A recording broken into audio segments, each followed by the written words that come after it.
I want to show you on how you can highlight your cell in this way. You can see that as I'm clicking any of the cells, it's selecting all the rows at once and highlighting it in yellow.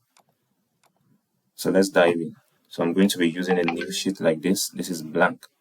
So what you're going to do first is to highlight the cell that you always want to be highlighted.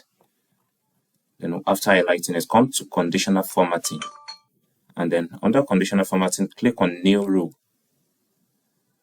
Then under new rule, look for use a formula to determine which cell to format. Click on it.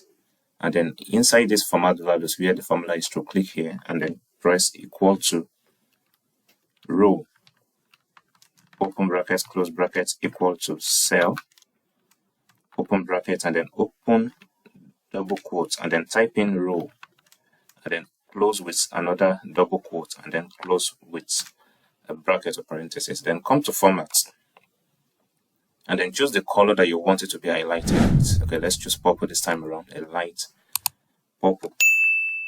And then I'm choosing a light purple, and then click on OK. Then you come to this field. If it's not on that field, click on field and then choose the color that you want, and then click OK.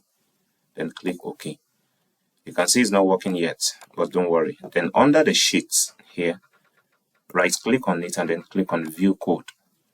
If this is in general, changes to worksheets, and then in between these two code here, type target dot calculate,